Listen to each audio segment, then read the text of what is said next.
One way the government can impact worker pay is by raising the minimum wage. The federal government sets a national minimum wage, but state governments can raise theirs higher. There is a decades-long debate among economists, policy experts, and many others about the effect of raising minimum wage would have on the number of jobs. If the cost of paying workers goes up, will businesses try to get by with fewer workers to save money?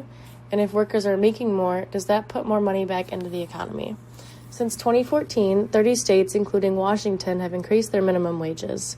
For example, most states automatically adjust their minimum wages based on inflation.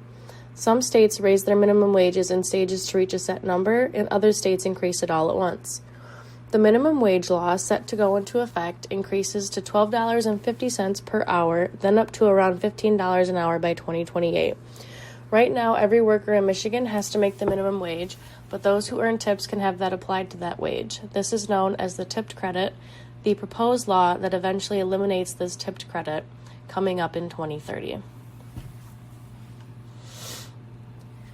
Looking into employment changes for these occupations following minimum wage increases can give insight into the effect that minimum wage has on employment, since the occupations employ only about 60% of those working at or below the minimum wage.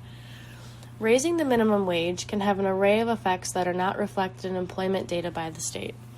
Experts have analyzed that the effect on minimum wage increases have on hours worked by employees, employee productivity, job creation, production, and forms of non-cash compensation such as health insurance. Other possible effects are changes to the company pricing strategies, the working conditions, higher wage worker compensation, and benefit eligibility for the low-income households.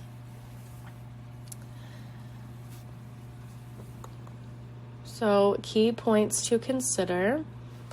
Changes to the minimum wage can have a significant impact on career opportunities, both positively and negatively.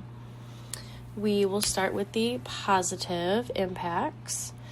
So we have increased earnings, reduced turnover, and boosted economy. Higher minimum wages mean more income for workers, which can improve living standards and reduce financial stress. Better pay can lead to higher job satisfaction and lower turnover rates.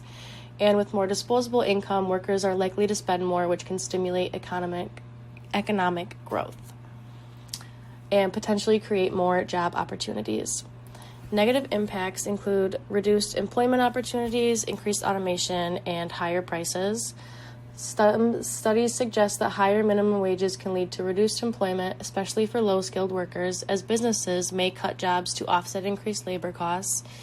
To manage higher wage costs, companies might invest in automation, reducing the number of entry-level jobs available, and businesses might also pass on the increased labor costs to consumers through higher prices, which can also affect the overall cost of living.